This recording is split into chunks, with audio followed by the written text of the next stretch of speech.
आज हम इस वीडियो के बाद स्लीप के एक्सपर्ट बन जाएंगे और आज हम तीन चीज़ें देखेंगे। पहली ये कि हमें किस पोजीशन में सोना चाहिए, दूसरा जल्दी नींद लाने के क्या क्या तरीके हैं, और तीसरा ये कि हमें कितनी देर तक सोनी चाहिए।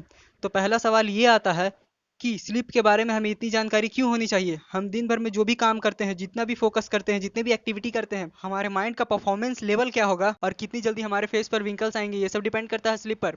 Cancer disease, heart disease, Alzheimer disease, इन सभी के चांसेस डिपेंड करते हैं स्लीप पर। तो पहला सवाल आता है हमें किस पोजीशन पर सोना चाहिए। हम तीन पोजीशन पर ही सो सकते हैं, बैक पर, स्टोमच पर और साइड पर। 63% लोग साइड पर ही सोते हैं। तो पहले स्टार्ट करते हैं यहीं से, लेफ्ट साइड या राइट साइड। हजारों सालों से चला आ रहा आयुर्वेदा और साइंटिफिक डिस्कवरी बताता है कि लेफ्ट साइड सोना सेहत के लिए काफ़ी अच्छा होता है। अब सवाल आता है क्यों, इस बात को एक्सप्लेन करो। तो मैं थोड़ी सी इसके लिए बायोलॉजी का उपयोग करूंगा। जैसे ही आप खाना खाते हैं तो वह खाना एक पाइप के जरिए आपके पेट तक पहुंचता है। इस पाइप को एस्फोलिन कहा जाता है। अब जैसे ही खाना आपके पेट तक पहुंचता है, आपके पेट में गैस्ट्रिक फ्यूल यानी कि एसिड रिलीज होते हैं, जिससे उस खाने को डाइजेस्ट किया जाता है और नेक्स्ट सेक्शन में पहुंचा दिया जाता है। अब ये एसिड वापस उस पाइप के एसोफेगस में ना जाए, इसके लिए एसोफेगस के एंड में एक बल्ब लगा होता है, जिसका काम होता है जैसे ही पेट में खाना पहुंचता है और ऑटोमेटिकली बंद हो जाएगा। एजिंग के कारण या किसी और कारण ये ढीला पड़ जाती है, जिसकी वजह से पेट की एसिड एसोफेगस तक पहुंचने लगती है। और क्योंकि हमारे बॉडी के अंदर एक पिन के शेप में लेफ्ट साइड में होता है, इसलिए जब भी आप खाना खाते हो तो ग्रेविटी के कारण हमारी पेट की एसिड और खाना बॉटम में रहता है, जिसकी वजह से खाने को डाइजेस्ट करना बहुत आसान हो जाता है और आपके पेट की एसिड एसोफेगस तक नहीं पहुंच पाती है। लेकिन अगर आप इमेजिन करो कि आप राइट हैंड साइड में सोए हुए हैं, तो आपने इस प्रोसेस को कम्प्लीटली अपोजिट कर दिया है और इसकी वजह से अब आपके पेट की एसिड आपके इस एसोफेगस तक पहुंचेगी, जिसकी वजह से आपकी छाती जलने लगेगी। और टेक्निकल टर्म में इसे हार्ट बर्निंग और रिफ्लैक्स भी कहा जाता है, जिससे हाइटर, हर्निया और गटर की बीमारी होती है। अब देखते हैं हमारे हार्ट को लेफ्ट हैंड साइड सोने के क्या क्या फायदे होते हैं। हमारे बॉडी की सबसे बड़ी आर्टरी आयोटा है, जो कि हार्ट से डायरेक्टली कनेक्टेड रहती है और लेफ्ट हैंड साइड में टिल्टेड होते हैं। और आयोटा को डायरेक्टली हार्ट से खून मिलता है और वो खून हमारे लोअर पार्ट ऑफ बॉडी में जाता है। अब अगर हम लेफ्ट हैंड साइड सोते हैं तो नेचुरल ग्रेविटेशनल फोर्स की वजह से हमारे हार्ट को आयोटा में खून पहुंचाने के लिए बहुत कम एफर्ट करना पड़ेगा, और जबकि ये एफर्ट बहुत ज़्यादा हो जाएगा अगर आप राइट हैंड साइड में सोएंगे। अगर आप अपने घर में पंप लगाए हैं तो आप इस प्रिंसिपल को आसानी से समझ सकेंगे कि पानी को ग्राउंड फ्लोर से 10th फ्लोर पहुंचाने में अधिक मुश्किल होती है, जबकि ये आसान होगा पानी को 10th फ्लोर से ग्राउंड फ्लोर में लाना। इसलिए अगर आप पूरे दिन 8 घंटे लेफ्ट हैंड साइड सोते हैं तो आप अपने बेस्ट फ्रेंड हार्ट की मदद कर रहे हैं। लेफ्ट हैंड साइड सोने का तीसरा बड़ा फायदा लिम्फेटिक सिस्टम का ऑर्गन्स स्प्लीन हमारे बॉडी के लेफ्ट हैंड साइड स्टोमच के साथ होता है। स्प्लीन का बेसिक फंक्शन होता है खून को साफ करना और डैमेज ब्लड सेल को बॉडी से हटाना और इमरजेंसी कंडीशन के लिए खून को स्टोर करके रखना, जैसे कि कट और इंजरी। जब जैसे कि स्प्लीन को खून साफ करना है और लिम्फेटिक सिस्टम में हार्ट की तरह कोई पंप नहीं होता, इसलिए खून मसल्स की कंस्ट्रक्शन से धीरे धीरे स्प्लीन तक पहुंचता है। और अगर आप लेफ्ट हैंड साइड सोते हैं और क्योंकि स्प्लीन भी लेफ्ट साइड ही है, तो नेचुरल ग्रेनेज की वजह से खून स्प्लीन तक पहुंच सकता है और आप अपने स्प्लीन की भी मदद कर सकते हैं। हमें बीमारियां तब लगती है बॉडी वेस्ट प्रोडक्ट को हमारे खून से, हमारी बॉडी से नहीं निकाल पाती, और लिम्फोटिक सिस्टम का यही काम है कि वो हमारे ब्लड से वेस्ट प्रोडक्ट को बाहर निकाले। इसलिए आयुर्वेदा में सबसे पहले लिम्फेटिक सिस्टम को ही ट्रीट किया जाता है। इसलिए अगर आप लेफ्ट हैंड साइड सोते हैं तो आप हर रोज अपने हार्ट की, अपने लिम्फोटिक सिस्टम की और अपने डाइजेस्टिव सिस्टम की हेल्प कर रहे हैं। और अगर आप राइट हैंड साइड सोते हैं तो हमारे बॉडी में ये ऑर्गन्स नहीं मिल पाते। नेक्स्ट स्लीपिंग पोजीशन आती है जब हम अपनी बैक पर सोते हैं। इस पोजीशन में सोने से हमारे ऑर्गन्स को ना तो एक्स्ट्रा काम करता है और ना ही एक्स्ट्रा एडवांटेज मिलती है, लेकिन हमारे स्पाइन नेचुरल अलाइनमेंट में रहती है, जिसकी वजह से हमें कोई भी बैक पेन, नेक पेन या फिर शोल्डर पेन नहीं होता। जो लोग इस पोजीशन में सोते हैं उन लोगों को फ्यूचर में कम डिस्क प्रॉब्लम होता है। स्नोरिंग यानी कि खराटे की प्रॉब्लम हो तो इस पोजीशन में आपकी खराटे बढ़ जाती है, और एपनिया यानी कि सोते वक्त सांस का फूलना, ये भी प्रॉब्लम बढ़ जाती है। लास्ट पोजीशन आती है जो लोग पेट के बल सोते हैं यानी कि स्टोमच के बल सोते हैं, ये सबसे बेकार स्लीपिंग पोजीशन होती है। इस पोजीशन में आपकी स्पाइन अलाई नहीं होती, गर्दन झुकी हुई होती है, इसलिए नेक और लोअर बैक पे काफी प्रेशर बढ़ जाता है, जिससे फ्यूचर में डिस्क प्रॉब्लम आ जाती है। और डाइजेस्टिव सिस्टम को भी, सर्कुलेटरी सिस्टम को और ज़्यादा काम करना पड़ता है, जिसकी वजह से हमारी बॉडी 25% एक्स्ट्रा एनर्जी कंज्यूम करती है। इस पोजीशन में सिर्फ एक ही फायदा होता है, जिन लोगों को खराटे आते हैं उन्हें थोड़े कम आएंगे, बल्कि जो लोग पेट के बल सोते हैं वो एकदम तो इस पोजीशन को चेंज नहीं कर सकते, लेकिन धीरे धीरे इस पोजीशन से लेफ्ट साइड में सोने की ज़्यादा प्रैक्टिस करनी चाहिए। स्लीप पोजीशन से ज़्यादा इंपॉर्टेंट है हम कितनी गहरी नींद ले सकते हैं, जिससे ये डिसाइड होगा कि आप अपनी लाइफ बिना बीमारियों के जी पाएंगे या नहीं। तो अब देखते हैं अपने लाइफ के छोटे चेंजेस जो हम अपने लाइफ में अप्लाई कर सकते हैं और हम बड़ी गहरी नींद भी ले सकते हैं। सिर्फ दो हार्मोन को समझकर हम अपनी नींद को काफ़ी अच्छी लेवल पर ले जा सकते हैं। ये दो हार्मोन है मेलेटोनिन और कैसिसोल।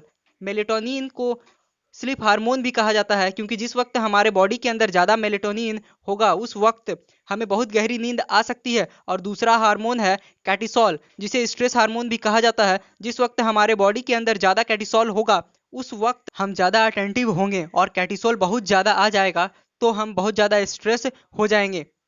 अब जैसे ही सुबह सूरज उगता है उस वक्त हमारे बॉडी के अंदर कैर्टिसोल का लेवल बहुत ज़्यादा होता है और मेलाटोनिन बहुत कम, जिससे हम सुबह अटेंटिव होते हैं। सूरज के साइकिल के साथ साथ हमारे बॉडी में कैर्टिसोल का लेवल कम होता रहता है और मेलाटोनिन का लेवल बढ़ता रहता है। जिस वक्त सूरज डूबता है उस वक्त मेलाटोनिन का लेवल ज़्यादा और कैर्टिसोल का लेवल कम होता है। इसे हम साइंटिफिक टर्म में सर्केडियम रिदम भी कहते हैं। इन शॉर्ट, अगर हमें रात में अच्छी नींद चाहिए तो रात को हमारे बॉडी में मेलाटोनिन ज़्यादा होनी चाहिए और कैरोसोल कम। जिन लोगों की बॉडी में रात में मेलाटोनिन प्रोड्यूस नहीं हो पाती उन्हें डॉक्टर मेलाटोनिन की दवा यानी मेडिसिन देते हैं। हमारा गोल है हमारे बॉडी में नेचुरल तरीके से ये लाना, ना कि दवाइयाँ खाकर। ऑब्वियसली बहुत सारी साइड इफ़ेक्ट भी इसकी होती है। अगर हमें बॉडी में मेलाटोनिन नेचुरल तरीके से पैदा करना है तो हमें अपने बॉडी को दो दो कंडीशन प्रोवाइड करनी पड़ेगी। पहला ये डार्कनेस है, यानी कि कमरे में पूरी तरीके से अंधेरा, और दूसरा है कंटिन्यूसली स्लीपिंग और वैक साइकिल, यानी कि रोज ऑलमोस्ट एक समय पर सोना और सेम ही समय पर उठना। कमरे में अंधेरा होना हमारी नींद के लिए इतना ज़्यादा इंपॉर्टेंट है कि कार्नेल यूनिवर्सिटी के रिसर्चर ने एक्सपेरिमेंट किया। उसमें उन्होंने एक आदमी को एक पूरे अंधेरे कमरे में सुलाया और उसके साथ स्कैनर अटैच किया और फाइबर ऑप्टिकल केबल से एक 50 पैसे के एक सिक्के के बराबर थोड़ी सी लाइट उसके घुटने के पीछे कंसिस्टेंटली फ्लैश किया, और इतनी सी लाइट उसके पूरे स्लीप साइकिल को डिस्टर्ब कर दिया। और जो लोग को रात के अंधेरे में सोने से डर लगता है वो रेड लाइट या नाइट लाइट का यूज़ कर सकते हैं। नेक्स्ट आता है ब्लू लाइट। हार्वर्ड के रिसर्चर ने ये कंफर्म कर चुके हैं कि ब्लू लाइट हमारा कैर्टिसोल लेवल इंक्रीज करती है और मेलाटोनिन डिक्रीज करती है। और अनफॉर्चुनेटली हमारे सारे गैजेट, हमारा सेलफोन, हमारा लैपटॉप, हमारा टीवी, सारे ब्लू लाइट इमिट करते हैं और रात के वक्त हर एक घंटा इन डिवाइस के साथ गुजारते हैं। इससे हमारा 30 मिनट्स का डीप स्लीप कम हो जाती है और हमें बीमारियां लगने लगती है। लेकिन अब हम सेल फोन से इतने ज़्यादा एडिक्टेड हो चुके हैं कि अब हम इन्हें छोड़ नहीं सकते। इसलिए मैक्सिमम फ़ोन में ब्लू लाइट फिल्टर का एक फीचर प्रोवाइड किया जाता है जिससे हमारी स्क्रीन येलो कलर की हो जाती है, और इस फीचर को यूज़ करके हम अपनी नींद की क्वालिटी इंक्रीज कर सकते हैं। जिन लोगों के सेल फोन में ये फीचर्स नहीं, वो एंड्रॉयड में ट्वाइलाइट ऐप डाउनलोड कर सकते हैं जो सूरज के साथ साथ आपके मोबाइल का कलर भी चेंज करती रहेगी। नेक्स्ट पॉइंट कहता है मेंटेन द बॉडी टेम्परेचर।